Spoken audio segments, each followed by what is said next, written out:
औज़ुबिल्लाहिमिनश्शैतानिर्रजीम बिस्मिल्लाहिर्रहमानिर्रहीम। तो गाइस आज मेरा टॉपिक है derivation ऑफ काइनेटिक एनर्जी। और काइनेटिक एनर्जी का हम जो फार्मूला है वो हम ड्राइव करेंगे। तो पहले कुछ बेसिक चीज़ें वो आपको बताऊंगा मैं।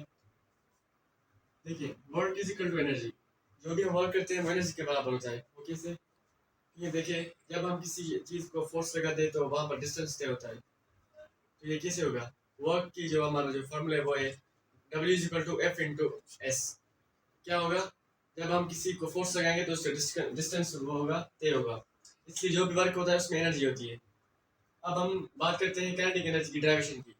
तो ये भी एक मोशन में आ जाता है। तो हम न्यूटन के हिसाब से तीन इक्वेशन का जो है, तीसरी वाला इक्वेशन है 2s is equal to v square minus v square. ठीक है, फिर हम ये लिखेंगे 2as is equal to v square minus v square. यहाँ पर कुछ बेसिक देखेंगे आप ताकि आपको समझ में आए। बी एफ इसको हम लिखेंगे एज अ बी, और वी आई है इसे लिखेंगे हम वी नॉट। ठीक है, तो अब इसको कुछ रिड्यूस करते हैं कि जिससे हमारा फॉर्मूला बन सके। S is equal to B F square. यहाँ पर क्या होगा?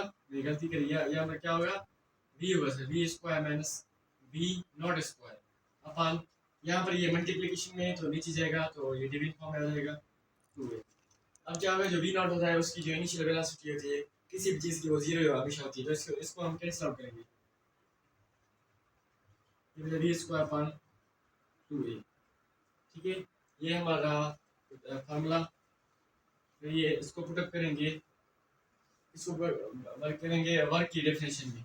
Work is equal to F into S. W is equal to force क्या किसके बराबर होता है? M A. और जिस जो हमने ये डिस्टेंस तय किया वो क्या है? V square upon 2a। देखिए, ये हो गया। अब इसको ये ए और ये आपस में रिड्यूस होगी।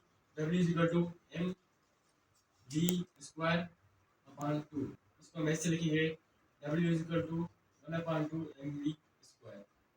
ये काइनेटिक एनर्जी इज इक्वल होती है वर्क की। तो हमारा जो फार्मूला बना वो ये है K is equal to 1/2 M V square. ये रहा हमारा फार्मूला काइनेटिक एनर्जी का। ये इसकी डेरिवेशन। अगर आपको ये पसंद आए तो आप सब्सक्राइब